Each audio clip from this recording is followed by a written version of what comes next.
I'm just going to show people some of the mud fossils that I've collected myself. Start with this one, which I believe is a mud fossil of the head of possibly a small giraffe. Here we have the eye socket, where the horns of the giraffe were, even with some of the colouring still on it. And there we go, there's the horns where the eye was. It's got quite a lot of red oxide in it, which could have been where the iron in the blood has come out. And this is the other side of this. As you can see, it's a lot of cavities in there. Here at the back we have a hole which would have extended from the neck of the giraffe, and it looks like there's a hole where the spinal column ran through to the brain area of this once thriving giraffe. This is just a quick video to show some of them. I'll go into more detail at a later point. And here I have this. I have an eye socket here. It's quite difficult to see this one. This is underneath of it, but it looks like the head of a snake or some reptile that has been petrified. And there would be the mouth area, and even has the outline of fangs where a fang would be. This one here I call the duck, or the mallard. When I found it, I saw it like that and I thought that looks like a bird, because here is the beak area and the back of the head, and it's like the back of the bird seated and looking away from you. And also this has a lot of iron oxide running through it, as you can see, which is likely from the blood of the creature.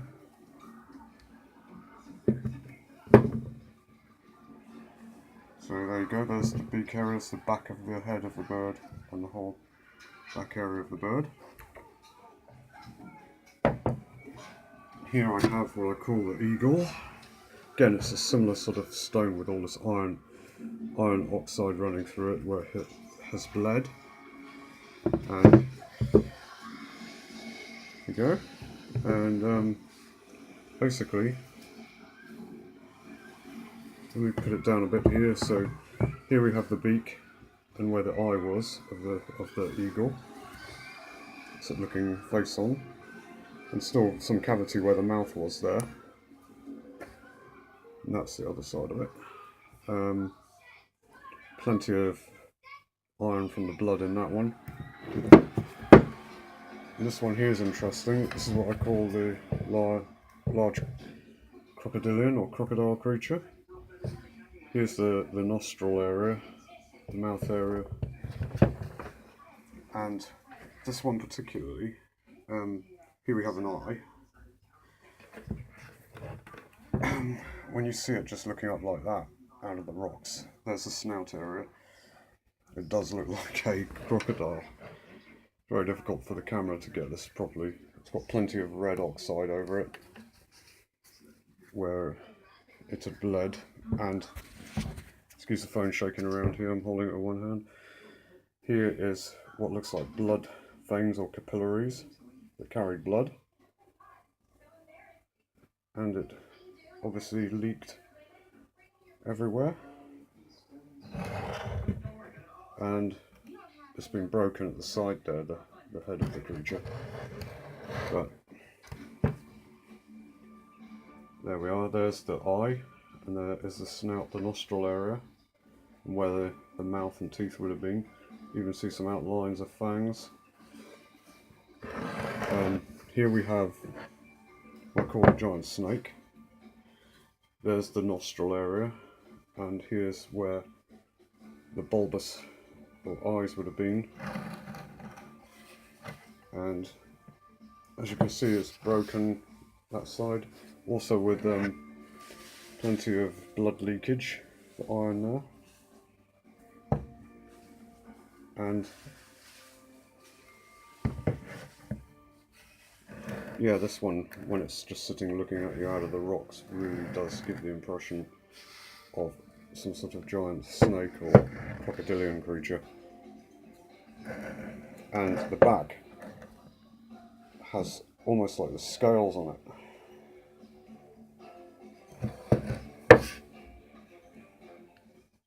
And next I have this here. It's got the outlines of fangs and teeth in the snout area coming around here. Another orifice for the nostril. It has this area at the back where the neck bone would have been.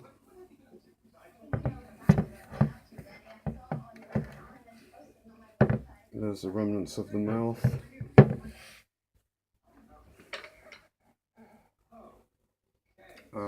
Next I have what I call the Anteater. Now I believe this was a mud fossil of an Anteater. Here we have the snout of the Anteater,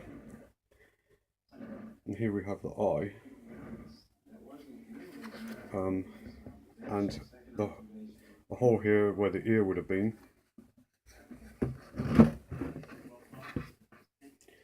So let me have a look at this if I can get it at a good angle. There we go. And the strange thing about this is that obviously the muscle on it has worn away or it's been broken off, but here looks like the joint bone that went into the neck area that connected it to a spinal column.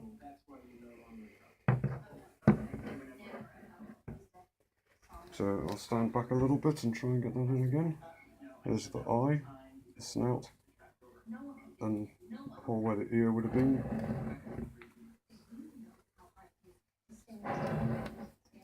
And what else do I have? I've got this interesting one here. It's quite difficult to make this one out, but it's easier to see than in the flesh. But this one again has the mouth area, the snout, eye area, and what looks like may have been blood leakage, the iron in the blood.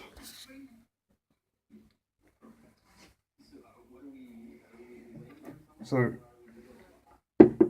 these are just a few that I can find right now.